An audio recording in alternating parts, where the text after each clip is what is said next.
믿음의 삶이 무엇일까? 그럼 이것을 한번 생각해 보려고 합니다. 과연 우리가 믿는 자로서 어떤 삶을 살아야 될까? 과연 믿음이 무엇일까? 저는 신학적으로 칭의적인 의미에서 믿음을 말하는 게 아니라 현실적이고 실제적으로 우리가 이 땅에 살아가면서 무엇이 믿음의 삶일까? 저는 크게 두 가지로 오늘 주님의 말씀을 가지고 요약해 보려고 합니다. 첫째는 주님의 음성을 날마다 들을 수 있어야 된다 하는 것이 첫 번째입니다. 주님의 음성을 들을 수 있어야 합니다. 매일매일 주님의 음성이 들려오지 않으면 그것은 믿음의 삶이라고 말할 수가 없습니다. 하나님의 음성이 말씀을 통해 날마다 들려와야 합니다. 두 번째는요, 하나님의 말씀이 들려오는 대로 양들과 같이 그 음성을 따라 그 길을 가는 겁니다. 이것이 믿음의 삶이라고 요약해 볼 수가 있습니다. 우리 주님께서 나는 선한 목자라 그랬습니다. 선한 목자는 그 양들을 다 알고 있습니다. 우리의 연약함, 우리의 형편, 우리의 처지도 우리 주님은 다 알고 있습니다. 우리 양들은 그의 음성을 들으며 그랬습니다. 하나님의 음성이 들려올 수 있어야 우리가 주님의 양입니다. 우리 말씀을 통해서 주님의 음성을 들을 수 있어야 합니다. 그리고 우리 주님께서 우리를 위해서 목숨을 버린다라고 말합니다. 그 은혜와 사랑을 우리가 이해할 수 있어야 됩니다. 날마다 내 죄를 위해서 2000년 전에 주님이 돌아가셨지. 그 보혈이 오늘도 내 안에 흐르고 있지. 오늘도 내가 부족하고 연약한 거, 허물 다 주님이 씻어주시지 하는 믿음으로 주님을 향할 수 있어야 그것이 믿음의 삶이라 하는 것입니다. 오늘 우리 주님이 그런 이야기 합니다. 목숨을 얻기 위하여 목숨을 버린다라는 이야기를 합니다. 우리 주님은 이미 자신의 목숨을 내버리셨습니다. 십자가에서 버리셨습니다. 이것은 우리의 목숨을 얻기 위해서라고 주님은 말씀합니다. 이것도 스스로 버린다라고 말합니다. 누가 버리라고 해서 버리는 게 아니라 우리 주님이 자원해서 하나님의 뜻에 따라 우리의 죄를 대속하기 위해서 자기 몸을 찢어버리십니다. 그리고 피 흘려서 오늘 우리의 죄를 깨끗이 오늘도 씻으십니다. 얼마나 이 말씀 한 말씀이 진리인지 알 수가 없습니다. 제가요 1988년도입니다. 제가 미국에 이제 유학을 올 때 저는 한국에서 신학을 하면서 저명한 교수들의 그냥 책으로만 봤습니다. 그리고 책으로만 그분들을 이렇게 그려보면서 그들의 사상들을 공부했습니다. 그런데 이제 미국에 오면 그분들을 실제적으로 만날 수 있다는 것, 이게 얼마나 가슴 벅찬 일인지 알 수가 없습니다. 제가 그때 거의 우리 신학생이라면 목회자들이 다 그렇겠지만 핸드릭슨 주석을 모든 분들이 좋아합니다. 신약하면 핸드릭슨 주석을 안 보는 분이 없습니다. 그런데 그 주석을 쓰는 분들이 미국에 있습니다. 특히 핸드릭슨의 뒤를 이어서 신약을 계속해서 사도행전, 히브리서 이렇게 계속 쓰고 계신 그 시몬 키스마커라고 하는 교수가 있습니다. 그분이 어디에서 티칭을 하고 계셨냐면 저 미시시피 잭슨의 리폼드 신학교. 그래서 저는 그분 밑에서 공부하고 싶었어요. 그래서 그분이 계신 그 신학교로 갔습니다. 물론 그분 밑에서 공부하는데 쉽지가 않았어요. 많이 혼돈하기도 했습니다. 이것도 그리냐고 페이퍼를 내보는 데서 짝짝 찍기도 했습니다. 그분 밑에서 그래도 존경하는 그 교수님, 참 그 강의를 그 밑에서 듣는다는 게 얼마나 가슴 떨리는 일인지요. 공부를 마치고 이제 웨스트민스터로 갔습니다. 거기는 또 유명한 존 프레임이라고 하는 조직신학 교수도 있지만 또 에드먼 클라운이라고 하는 아주 성경신학과 설교학을 그리스도 중심적으로 잘 가르치는 아주 존경하는 노 교수가 계십니다. 전 그분 밑에 공부하는 게 그렇게 즐거웠습니다. 맨 앞자리, 제일 첫 자리에 제가 미리 가서 그 자리를 앉아서 그분 바로 밑에서 정말 강의를 듣는데 꿀맛 같았습니다.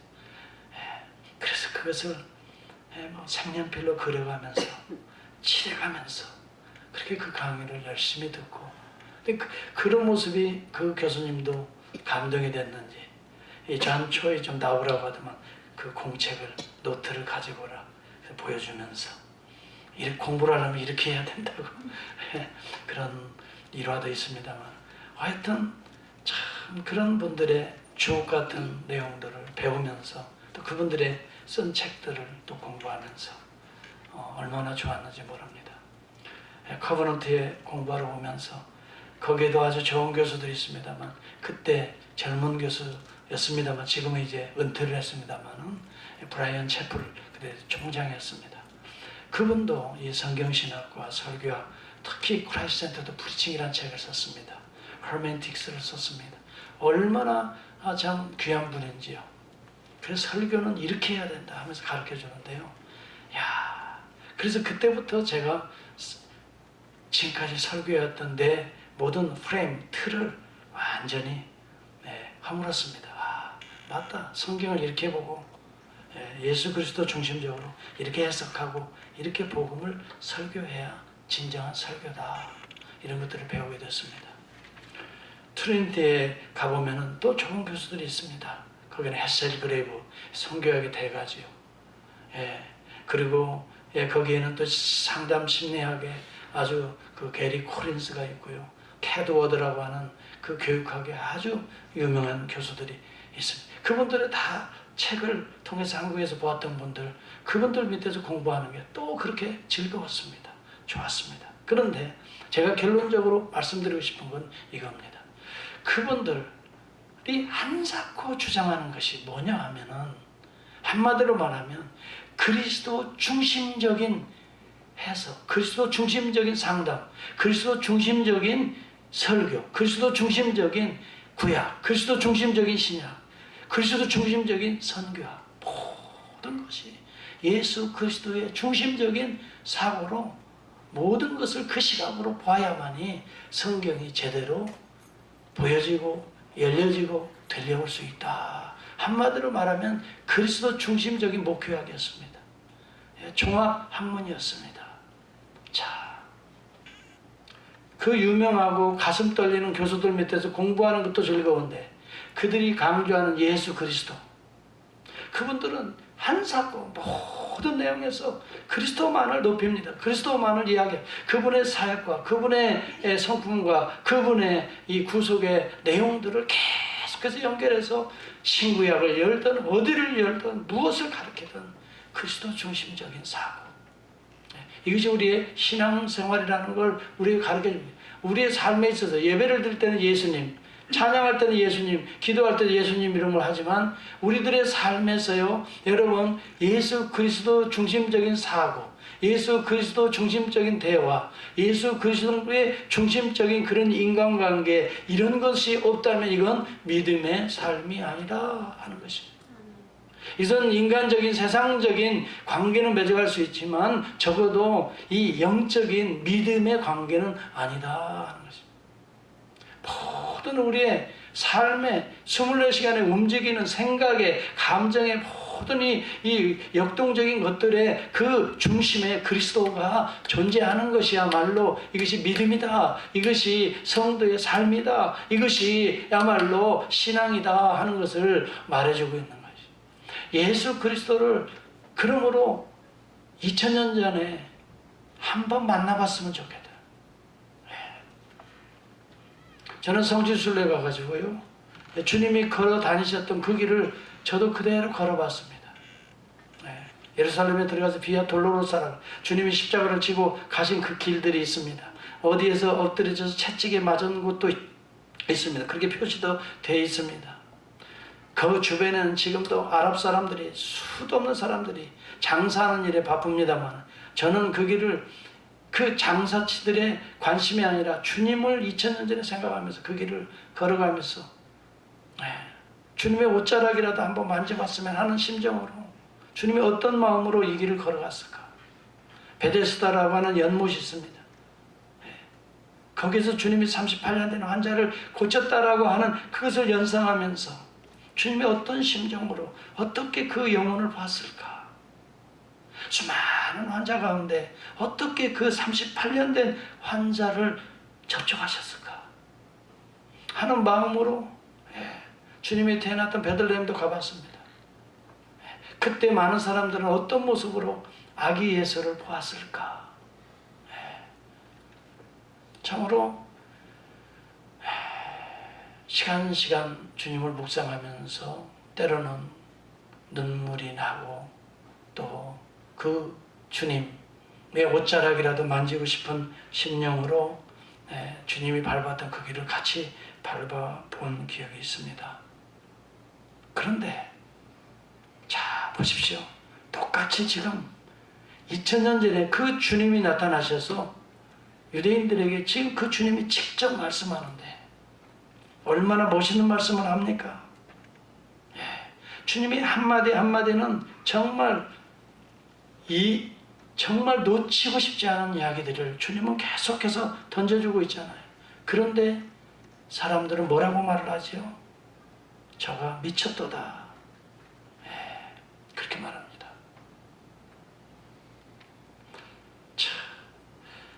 예수 그리스도 하나님의 아들을 앞에 두고도 미쳤다라고 말합니다. 귀신 들렸다라고 말합니다. 여러분 20절을 한번 보시기 바랍니다.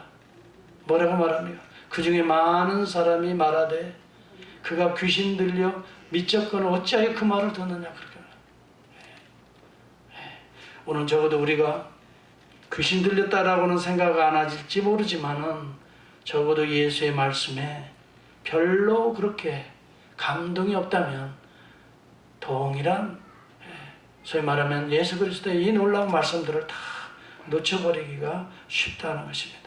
누구든지 목마르거든 내게로 와서 마시라. 나를 믿는 자는 성경 이름과 같이 그 배에서 생수의 강이 흘러나르.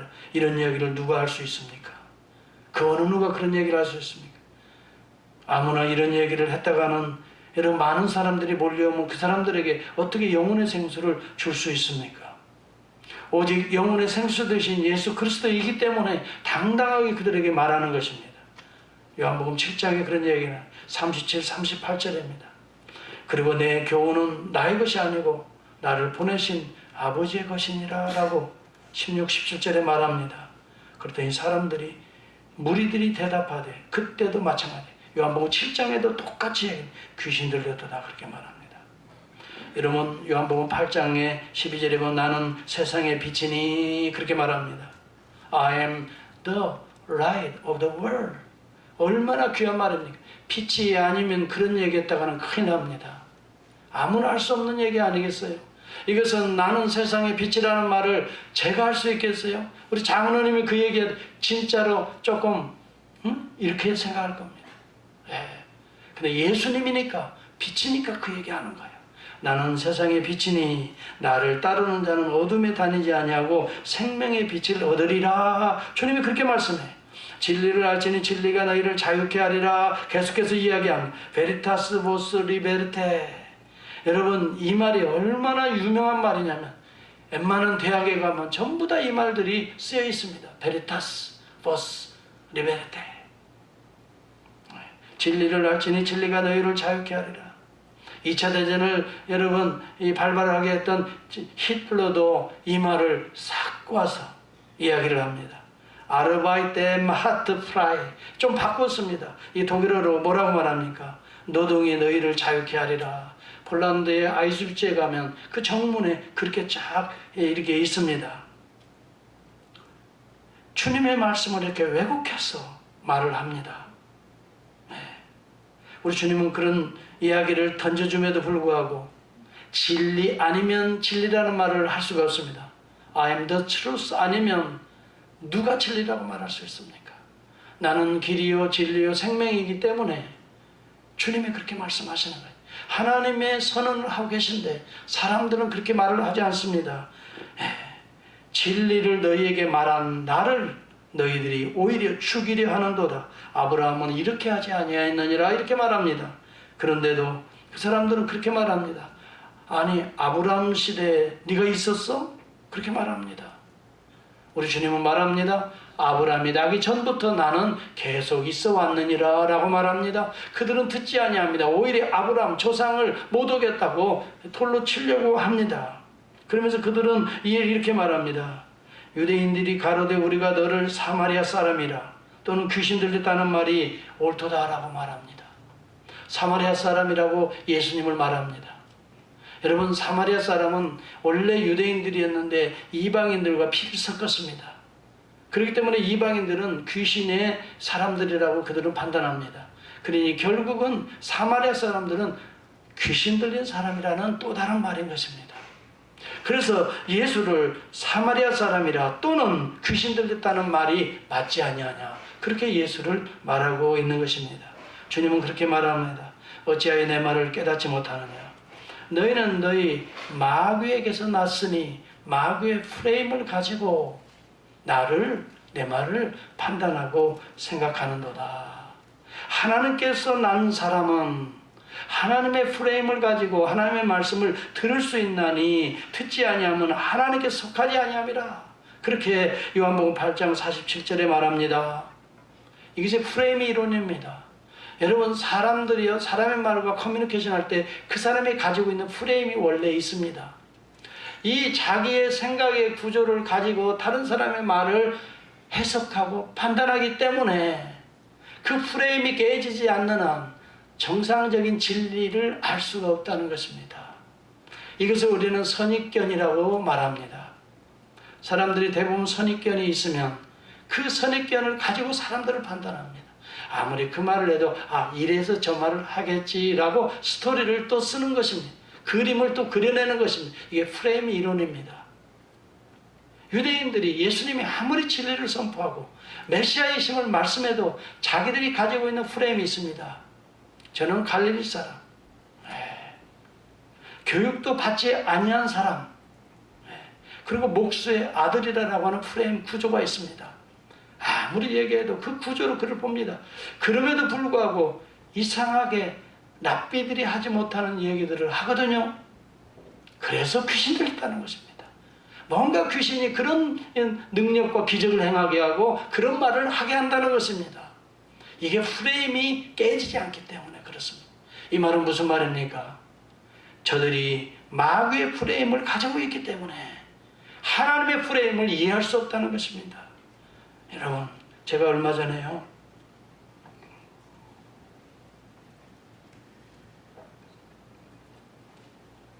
그 무슬림에게 전도하는 그 목사님 계세요. 샘뉴 목사님. 내가 전도방 하나 열었다고 그랬죠. 거기에서 그저께 제가 카톡을 받았어요. 그 목사님이 무슨 얘기를 하냐면, 그 샘뉴 목사님은 저하고도 아주 잘합니다. 이제 언제 기회 되면 우리 교회도 한번 모셔서 정말 이 생활로 전도하는 분이에요. 계속 이렇게 만나는 사람마다 그냥 자연스럽게 인간관계를 맺으면서 그리스도의 복음을 전하는 거예요. 계속 그분은 밥만 먹고 움직이면서 계속 전도하고 다니시는 거예요. 그러면서 거기에서 느낀 거, 거기에서 얻은 것들을 이 카톡에다 올려서 저에게 이제 보내주는데요. 그분이 그런 얘기.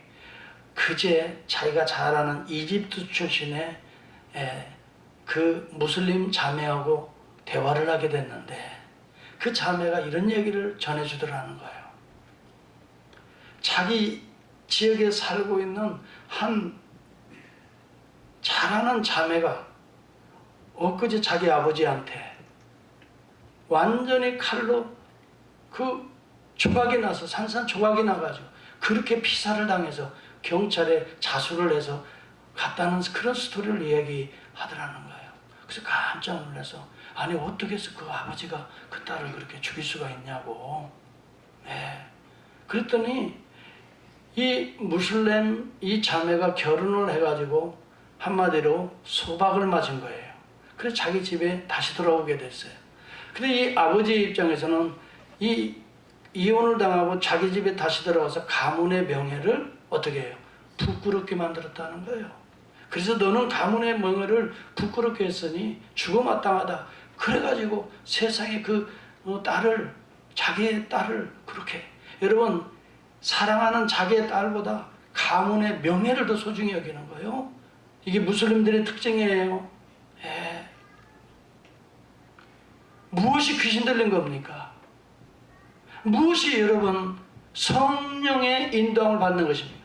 사랑하는 남자들아, 남편들아, 내 아내를 사랑하되 그리스도께서 교회를 위하여 내 몸을 희생하기까지 사랑한 것처럼 그렇게 사랑하라. 이것이 진리 아닙니까? 우리 주님은 하나님의 마음을 전해준 거 아닙니까? 그런데 여러분 무슬림들을 보시면은 얼마나 정말 어둠의 세력이라는 것을 우리는 성경을 통해서도 보지만은, 여러분 제가 이 쿠란, 그래서 그걸 좀 찾아봤어요. 쿠란 24장의 31절에 보니까 왜 여자들이, 무슬림 여자들이 히잡을 눈만 내놓고 그냥 온몸을 통통 이렇게 감고 다니는지를 알게 됐어요. 혹시 여러분 아십니까? 왜 이렇게 히잡을 쓰고 여성들이 꼭 눈만 내놓고 다니죠? 거기에 보니까 이런 내용이 있어요. 성적으로 유혹하는 그 어떤 것도 다른 남자들에게 보여서는 아니 되느니라. 가슴을 가리고 아름다운 것을 드러내지 말아야 하느니라 그랬어요. 그래서 히잡을 쓰는 거예요. 자, 그렇다면 동일하게 남자도 그러고 다녀야 돼요. 왜 여자만 그래야 돼요? 그렇잖아요. 남자도 동일하잖아요. 그러려면 다 감아야지요. 눈만 다 빼고 그러고 다녀야지요. 왜 여자만 그러냐 말이에요. 그럼 쿠란과 그들의 전통인 하디스라고 하는 책에 보면은 여성의 위치와 권리를 이렇게 말하고 있습니다. 쿠란 4장 34절에 보면 남자는 아내가 자기 말을 듣지 않을 때 때릴 권리가 있다. 그렇게 쓰여 있어요. 이게 쿠란이에요. 무슬림이 믿는 성경이란 말이에요. 쿠란에 그렇게 되어 있어요. 그렇게 해서 실제적으로 죽인 예가 많아요. 때리다가 심하게 때리면. 부카레라고 하는 그 해설책의 301편에 보면은 무하마드가 계시를 받아서 환상을 보아서 그 쓴 내용이 있어요. 지옥에 가보니까 대다수 여자들이 대다수 지옥을 차지하고 있다. 그렇게 말을 해요. 여자들은 남편의 말에 100% 순종해야 된다. 말 안 들을 때는 그렇게 패도 된다는 거예요. 이런 식이고. 여러분 성령의 내용이에요. 이게 귀신의 내용들이에요. 여러분 판단을 가시라고요. 여성은 지식과 신앙심이 남성에 비해서 현격히 결여되어 있다라고 쿠란에 쓰여 있습니다. 그래서 남자는 여자들을 4명씩 여러분 취할 수가 있어요. 그게 쿠란 4장 3절에 일부 다처를 허용합니다. 남자는 4명까지 허용되고, 그리고도 더 이렇게 거느릴 수만 있다면 종으로 얼마든지 노예로 부릴 수가 있다라고 말합니다. 무하마드는, 여러분 이슬람을 교를 창시한 무하마드는 아내를 몇 명 둔지 아세요? 13명을 뒀습니다. 그리고 쿠란 4장 11절에도 보면 여자는 유산상 속에서 남자의 절반밖에 받지 않습니다. 여러분 우리 예수님께서 그렇게 말한 흔적이 있나요? 하나도 없습니다. 오히려 예수님은 버림받은 사마리아 여인을 찾아갔습니다. 그 여인에게 메시아의 심을 생수를 통해서 가르쳐 주시고 메시아를 만나고 그 여인의 인생을 완전히 바꿔주신 분이 우리 주님이, 누가 복음입니까? 누가 귀신의 논리인 것입니까? 우리는 분명히 알아야 됩니다. 제가 얼마 전에 지난 목요일입니다. 전도를 나갔는데 한 베트남 그 성인 남자를 한번 만났어요. 그분 만나서 이제 기회가 돼서 이야기를 쭉 하는데요. 이분이 베트남 전쟁에 미군이 이 베트남 여인하고 자기 엄마하고 이렇게 미군하고 이렇게 결혼하게 돼, 결혼이라기보다도 그냥 전쟁통에 이렇게 해서 자기를 낳은 거예요. 그리고 베트남 전쟁이 1964년 아니 한 75년에 끝나나요? 예. 그래서 전쟁이 끝나서 들어가 버리고 말해요. 남편은 씨앗만 뿌려놓고 간 거예요. 이 아이가 태어나서 자기 아버지도 모르고 엄마 밑에서 하는데 아빠하고 연락도 안 되고 그렇게 이제 이 아이가 자기 정체성에 이제 고민을 갖게 되죠. 그러다가 12살 때 어댑션을 당합니다. 미국으로 이제 양자로 해서 미국으로 들어옵니다. 미국에 들어와서 살게 되는데 아버지하고 연락을 아무리 해도 닿지 않습니다. 근데 어떻게 해서 결국 아버지하고 연락을 닿았습니다. 그런데 아버지가 전혀 거들떠보더라고요. 하지 않아. 그래서 이 아이가 이제는 내가 서바이벌, 내가 스스로 살아남아야 된다는 걸 알고 그가 열심히 공부를 하고 있는 가운데 예수를 만났습니다. 그리고 나서 그가 원한과 분한으로 공부하던 그 삶을 바꾸었습니다. 그래서 이분이 말을 하는데요. 얼마나 베트남 사람이라서 나는 불교인인 줄 알았어요, 처음에. 그리스도를 자기는 믿는데 주님이 자기 인생을 바꾸었대. 그래서 열심히 공부하게 해가지고 이 항공기, 비행기 엔지니어가 된 거야, 이분이.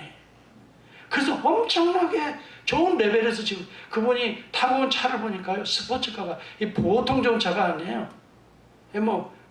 내가 알기로는 몇십만 불 차를 타고 다녀. 몇십만 불인지 아닌지는 모르지만 페라리라고 여러분 아시죠? 페라리 혹시 모르세요? 그 스포츠가 비싼 차거든요.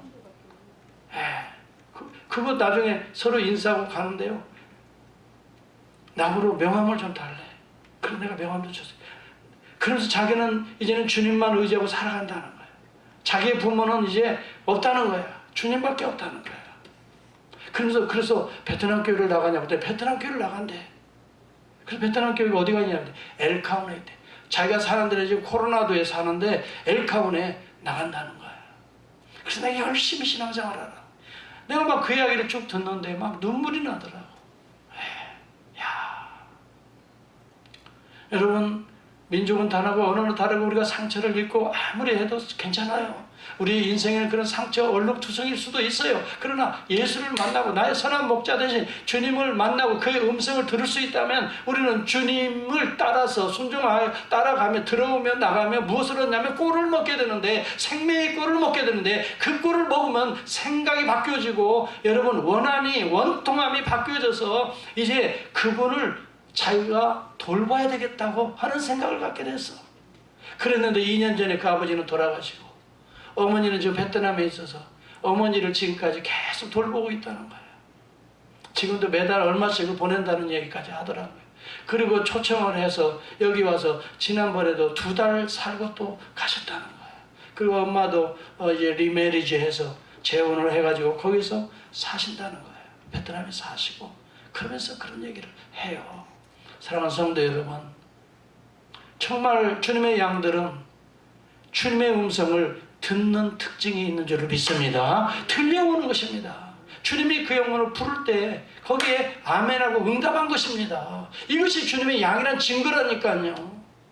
들려오지 않는다면 그건 그것이 문제라는 거예요. 매일매일 하나님의 음성이 들려와야 되는 거예요. 그게 양이라 이 말이에요. 그리고 두 번째 특징은 뭐냐면 주님이 부르시는 곳에 어떻게 해요? 따라가는 거예요. 내 계산으로 갈까 말까 망설이고 자기 길을 가는 게 아니라 주님이 원하시는 그 길을 그냥 순종하고 따라간다. 왜? 자기는 양인 것을 알기 때문에. 양은 방향 감각이 없습니다. 양은 한 치 앞을 내다볼 수가, 미래를 예측할 수가 없습니다. 양은 스스로 살아갈 능력이 없는 동물입니다. 양은 그래서 뒤집어지면 스스로 일어날 수가 없습니다. 목자가 그것을 이렇게 일으켜줘야, 한참 동안이나 붙잡아줘야, 제정신 들어야 그 다음에 걸어갈 수가 있는 것입니다. 이게 양이라는 걸 우리가 알기 때문에, 연약한 존재라는 걸 알기 때문에 주님을 의지할 수밖에 없고, 주님이 음성이 또 주님을 따라가다 보니까 들어오며 나가며 꼴을 먹는데 은혜가 있으니까 이제는 사는 생이 낯이 있는 거예요. 삶의 소망이 있는 거예요. 그런데 여러분, 아무리 좋은 얘기를 들려줘도 들리지 않는 사람이 있어요. 계속 들리지 않는 사람이 있어요. 이런 사람들은 내 양이 아니기 때문에 그렇다고. 우리 주님의 결론은 그렇게 말합니다. 얼마 전에요, 이 동국대 교수가 있습니다. 그분 이름을 대기가 좀 그런데요. 프랑스 솔본느 대학에 유학을 한 아주 유학파입니다. 그분이 프랑스에서 유학할 때 수녀원이 아니라 수도원에 들어갔습니다. 그래서 이 이 기독교에 대해서도 많이 배우게 되었습니다. 그래서 그분이 유학을 끝나고 와서 강의를 서강대에서 하는데 불교인이 본 기독교라고 하는 강의를 합니다.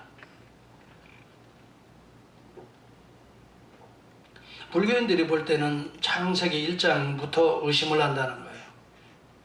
우리는 하나님이 천지 만물을 창조했다고 하는 창세기 1장의 내용을 가지고 우리는 감사하고 그의 양들은 찬양하고 노래하잖아요. 창조자 하나님을 노래하잖아요. 그래 양들이 아니기 때문에 그들은 그 하나님을 오히려 신화라고 부른다는 거예요. 그러면서 그렇게 말을 해요. 불교에서는 근본적으로 신을 믿지 않습니다. 불교에서는 신이 없습니다. 있다고 한다면 사람이 만들어낸 신입니다. 불교의 석가모니의 원리가 그렇습니다. 불교에서는 신이 없습니다. 있다고 하면 사람이 신을 만들어내지 신이 사람을 만들지 않습니다. 그러므로 기독교가 말하는 이 창조론은 불교인들이 볼 때는 신화요, 동화요, 우화에 가깝습니다. 그런 이야기를 합니다. 여러분도 그렇게 생각합니까? 하나님의 양들은 그렇게 생각 못합니다.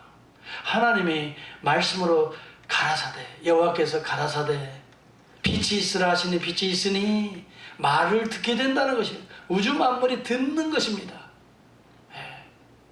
피조물, 빛이 듣고 있는 것입니다. 땅이 식물을 내라 하니 식물을 내 땅이 여호와의 말씀을 듣는 것입니다. 진흙이 여호와의 말씀을 듣고 코에 생기를 내니까 사람이 되는 것입니다.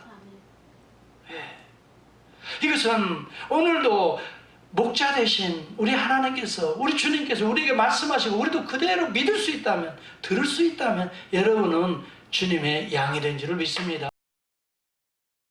그렇기 때문에 절대 두려워할 필요가 없습니다. 선한 목자 되신 우리 주님이 계신데 우리가 무엇을 두려워하리요? 우리 주님은 우리가 양인 걸 안단 말이에요. 우리가 연약하다는 걸 안단 말이에요. 우리가 무지하다는 것도 알아요. 여러분, 저와 여러분이 때로는 유식한 척 하지만요, 사실은 모르고 그냥 그렇게 생각하는 거예요. 그렇죠?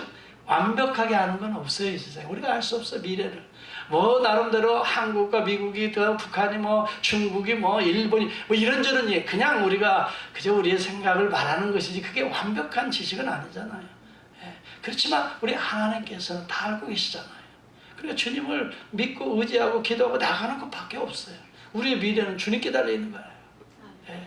그 불교인들이 그렇게 말해요. 예수 그리스도도 석가모니나 별반 다름없는 그런 윤리적인 교사에 불과하지, 그 기적을 행하고 뭐 죽었다 부활한 것 제자들도 안 믿었잖아. 처음에 그런 얘기를 합니다. 예수님이 부활하신 걸 제자들이 처음에 이게 꿈인가 환상인가 그렇지 않습니까? 자, 그렇다면 예수 그리스도의 부활의 문제입니까? 부활하신 주님을 두고도 믿지 않은 그 제자들이 문제입니까? 누구의 문제입니까? 믿지 않은 제자들이 문제지 예수님의 문제는 적어도 아니잖아요. 예수님은 죽은 자 가운데 일어나셨잖아요. 무덤 문을 여셨잖아요. 누구의 문제입니까? 그런데 예수님이 그 불교인들이 또 그런 얘기를 합니다. 예수님이 십자가의 죽음 앞에 벌벌 떠셨다는 거예요. 어떻게 그런 사람이 메시아가 될 수 있느냐, 그렇게 말합니다.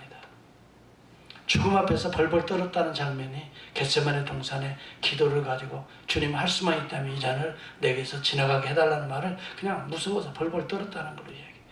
여러분, 예수 그리스도가 그 무서워서 벌벌 떠는 거예요. 그게 육체를 가지고 인간이 육체의 연약함을 체험할 수 있는 모든 것들은 다 주님이 체험해가는 과정이에요. 그게 연약한 육체이기 때문에 육체를 입은 주님이 우리의 그 모습을 그대로 체험해가는 과정이에요. 그렇지만 연약한 주님이 연약하다고 죄에 빠졌습니까? 그것 때문에 주님을 아버지의 뜻을 거부하고 곁길로 갔습니까?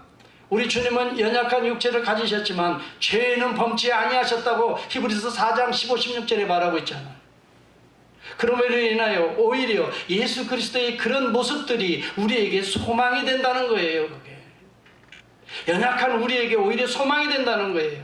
우리도 그런 환경들을 만날 때 주님처럼 두려워할 수도 있고, 때로는 주님처럼 피곤해 하실 수도 있고, 그렇잖아요. 우리 주님이 피곤하셔서 이 배에 거기에 누우셔 주무셨단 말이에요.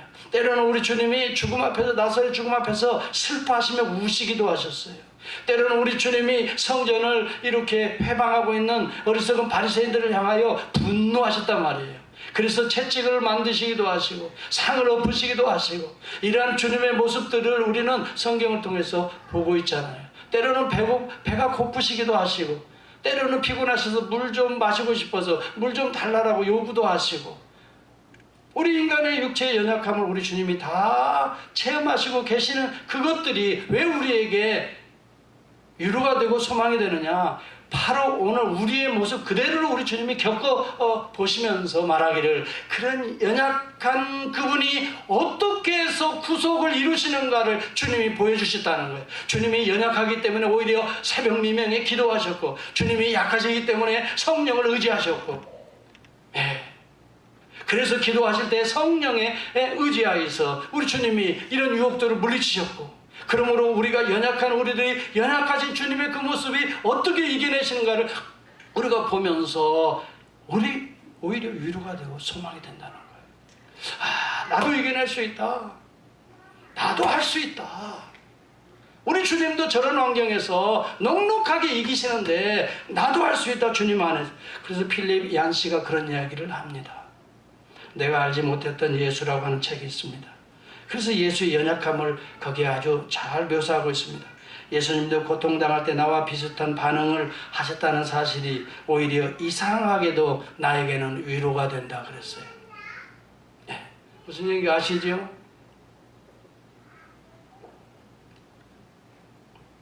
그분은 겟세마네 동산에서 기도하실 때, 오 주님, 내가 당신을 위해 고난당하도록 선택해 주셔서 주님 감사합니다.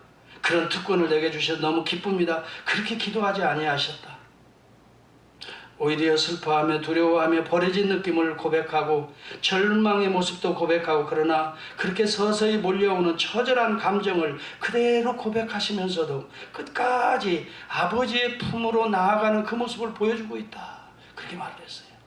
그래서 아버지 내 뜻대로 마시고 나중에는 아버지의 뜻대로 하게 해달라. 그런 처절한 두려움과 벼러진 느낌과 절망이 밀려오면서도 씨름하면서, 그래서 피와 땀이 흐르는 것처럼, 피땀이 흐르는 것처럼 그렇게 씨름하면서도 아버지의 품으로 점점 들어가시는 주님의 모습을 보여주고 있는 이것을 말하는 거예요.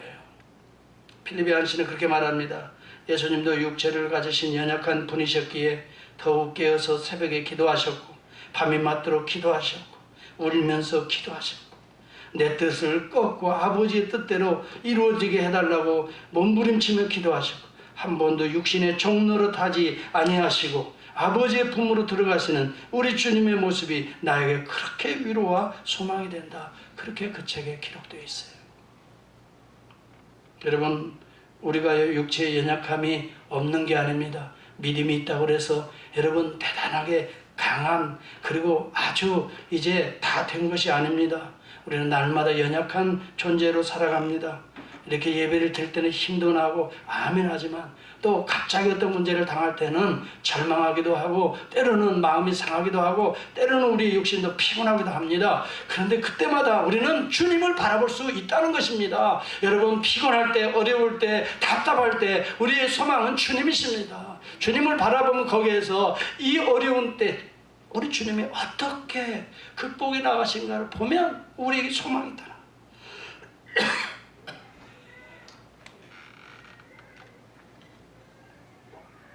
히브리서 4장 15, 16절에 그렇게 말합니다. 우리에게 있는 대제사장은 우리와 똑같이 어려운 연약한 육체를 가지고 시험을 받으신 분이라도 그는 죄가 없느니라 라고 말합니다. 감리교에 창시했던 요한 웨슬레는 그런 얘기합니다.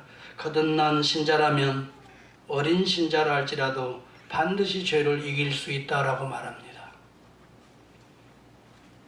거듭난 신자라면 비록 어린아이라 할지라도 반드시 죄를 이길 수 있다.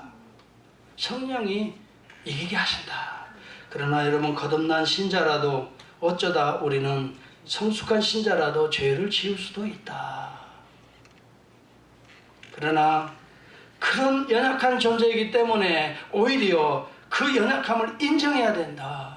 그리고 다시 주님을 바라볼 수 있어야 된다. 그리고 주를 향해서 의지할 수 있다면 우리는 얼마든지 죄를 이기는, 마침내 주님이 승리하시는 그 길로 함께 갈 수가 있다. 그렇게 말을 하고 있는 것입니다. 여러분, 그렇습니다. 우리의 삶이 그렇게 여러분 만만치 않은 것을 압니다. 특히 이민자들의 삶이라는 것은 쉽지가 않습니다. 그리고 또 더불어 우리 안에서 오는 육체의 이 참 타락한 우리 자아의 이런 욕구라고 하는 것은 피곤하게 합니다. 그렇지만 믿음의 주여 우리를 온전케 하신 이인 예수를 바라봐야 됩니다.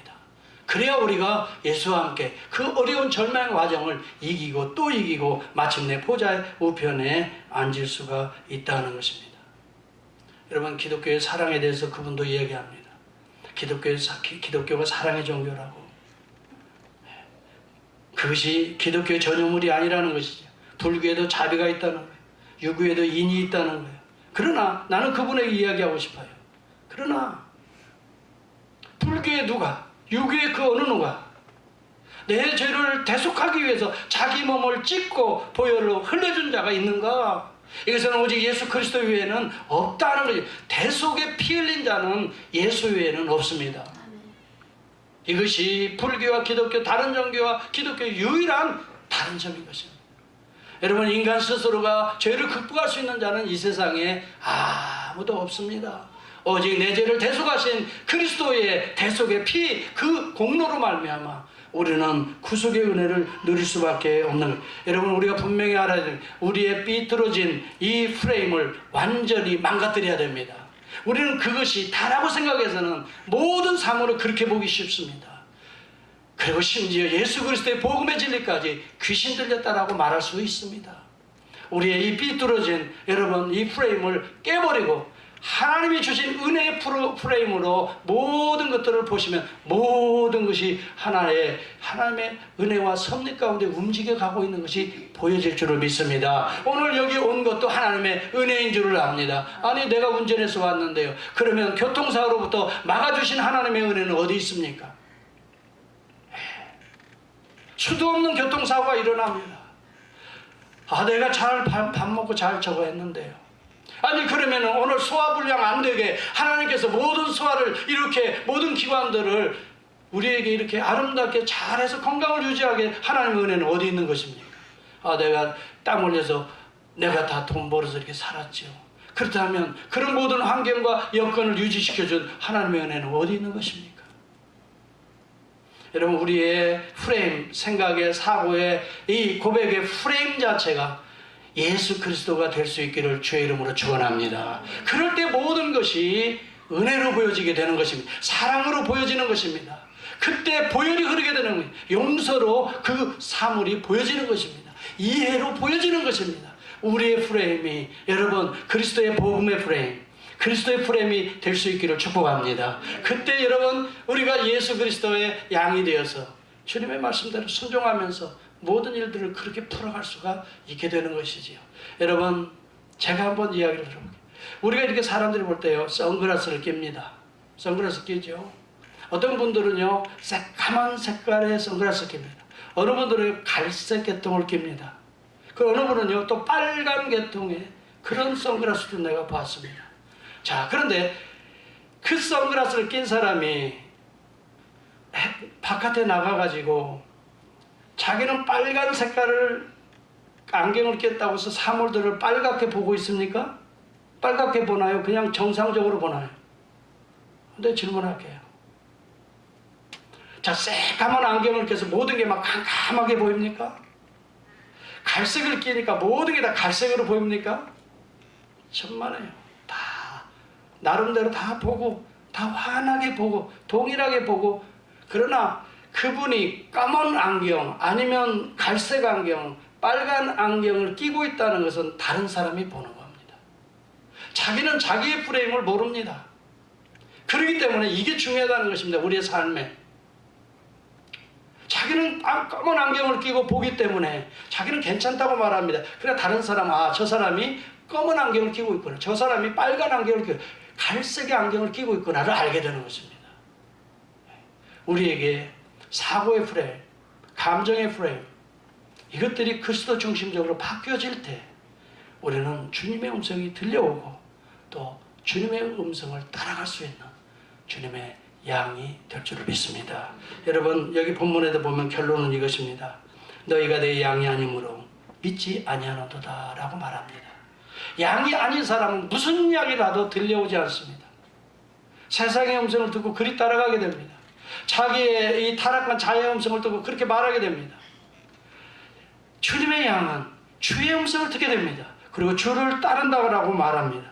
너희가 내 양이 아니므로 믿지 아니하는도다. 그렇지만 여기 본문에 분명히 말하는 것은 뭐라고 말합니까? 내 양은 내 음성을 들으며 27절에 나는 그들을 알며 그들은 나를 따르느니라 그렇게 말합니다. 여러분, 주님을 따르는 자들은 주님의 양이기 때문에 그 음성을 듣기 때문에 따라가고 있는 것입니다. 오늘도 저와 여러분들이 이렇게 주님 앞에 나와 예배 드리는 것은 주님을 따르고 있는 거 아닙니까? 주님의 음성을 듣고 있기 때문에 나와서 예배를 드리고 있는 것 아닙니까? 이것은 여러분들이 주님의 양이라는 증거인 것입니다. 오늘도 세상을 좋아하는 사람은 세상을 향하게 됩니다. 지금 하나님을 경배한 부활의 주님을 만나러 오는 것보다 더 중요한 것들이 세상에 있다는 것을 알기 때문에 그리 향하게 됩니다. 이것은 주님의 양이 아니기 때문에 그렇습니다. 오늘 우리는 분명히 알아야 됩니다. 성령이 아니고서는 예수를 그리스도로 주로 고백할 자가 아무도 없다고 그랬어요. 그리고 성령이 아니고서는 하나님의 영 외에는 이러한 일들을, 하나님의 일들을 알 수도 없다고 그랬어요. 성령으로 하나님의 음성이 들려오는 것입니다. 여러분, 믿음이라는 것은 들으면서 나며 들으면 그리스도의 말씀으로 말미암느니라. 하나님의 말씀을 전할 때 들려오는 자는 성령이 그 가운데 이미 역사하는 자라는 증거인 것입니다. 여러분, 어거스틴도 젊었을 때에는 세상을 향해서 아주 방탕하게 살았습니다. 그런데 어느 날 성경을 읽어봐라, 성경을 읽어봐라. 그래서 성경을 열어보니까 이 시기를 알거니와 자다가 깰 때가 벌써 되었으니 이렇게 말합니다. 오직 주 예수 그리스도로 옷 입고 정욕을 위하여 육신의 일을 도모하지 말라라는 말씀이 가슴을 팍 치게 됩니다. 이때 주의 음성이 들려왔습니다. 그는 과거에 자기의 삶을 완전히 회개하게 됩니다. 그리고 이 밀라노의 암브로시우스를 찾아가서 그에게 말씀을 듣고 세례를 받고 위대한 바울 신학의 뒤를 잇는 신학자가 됩니다. 그리고 이 바울 신학의 뒤를 이어서 오늘 종교개혁의 신학의 디딤돌을 형성하는 위대한 어거스틴이 나오는, 그는 하나님의 음성이 들려왔던 것입니다. 어린아이를 통해서 들려왔던 것입니다. 정원에서 뛰놀던 어린아이가 공기놀이하다가 한 이야기 한마디에 그 하나님의 음성을 들었던 것입니다. 그리고 이 말씀을 붙들고 그는 회개하고 새로운 이 역사, 인생을 살았던 것입니다. 히브리서 11장에 보면은 수많은 믿음의 사람들이 나옵니다. 그들의 특징은 딱 두 가지입니다. 하나님의 음성이 들려왔고 그 음성을 따라 순종했다는 특징입니다. 아벨도 하나님의 음성을 들어 더 나은 제사를 드렸다라고 성경은 말합니다. 에녹은 하나님의 음성을 듣고 하나님과 300년을 동행하고 하나님을 기쁘시게 했다라고 했습니다. 노아도 하나님의 음성을 듣고 그 홍수 가운데도 방주를 예배해 구원의 방주를 예배했습니다. 아브라함도 하나님의 음성을 듣고 갈 바를 알지 못하지만 자기의 친척 고향 아버지의 집을 다 떠나서 오늘 복의 근원이 되었던 것입니다. 여러분, 이삭도 마찬가지입니다. 하나님의 음성을 듣고 자기의 몸을 산제물로 드렸고 장차 올 일에 대해 야곱을 축복하였던 것입니다. 야곱도 하나님의 음성이 들려왔습니다. 그래서 요셉을 그 아들들을 축복했습니다. 요셉도 하나님의 음성이 들려왔습니다. 자기의 뼈를 가나안에 묻어달라고 이 유언을 하고 죽습니다. 이 유언 그대로 출애굽을 할 때 요셉의 뼈가 움직여지는 것입니다. 모세도 그의 음성을 듣고 하나님의 구원자가 되었습니다. 잠시 죄악의 낙을 누리는 것보다 하나님의 백성과 함께 고난받는 길을 택합니다. 기생 라합도 무너지는 여리고성에서 비록 자기의 삶은 그런 삶을 초한 삶을 살았지만 하나님의 음성을 들었습니다. 정탐꾼들을 통해서 하나님의 음성을 들었습니다. 그는 듣고 어떻게 해요? 순종했습니다. 정탐꾼을 숨겨주고 그리고 정탐꾼을 편안하게 내보내줘요. 여리고성이 무너질 때 오직 기생 라합의 가정만 구원을 받고 살아났습니다. 하나님의 양이기 때문에 그렇습니다. 여러분, 성경의 모든 믿음의 사람들의 특징은 딱 두 가지입니다. 하나님의 음성을 듣는다는 특징이 있고, 또 하나는 그 음성대로 따른다는 특징이 있어요. 이것이 바로 주님의 양이기 때문인 것입니다. 오늘 저와 여러분은 하나님의 음성이 들려오고 있습니까? 자, 매일매일 원바디를 통해서 하나님의 음성을 듣고 있습니까? 여러분, 원바디라고 하는 책이 요즘에는 보니까 많이 남아있어요. 그래서 우리 교인들이 이렇게 원바디를 집에서도 안 하는가 보구나. 난 그렇게 생각이 드는데, 아마 성경을 보나, 성경을 원바디 책 대신에 봐도 괜찮아요. 그날 나오는 정말 한 장 한 장들을 말씀을 읽으면서 하나님의 음성을 들을 수 있어야 되고, 그 말씀을 따라갈 수 있다면 여러분은 주님의 양입니다. 주님이 그때부터 여러분의 삶을 지켜주시고 생명의 꼴로 잔잔한 신의 물로 저와 여러분을 인도해 주시리라 믿습니다. 주님의 양입니까? 오늘 이 질문에 한번 응답하시는 기도를 함께 드릴 수 있기를 바랍니다. 같이 한번 기도하겠습니다.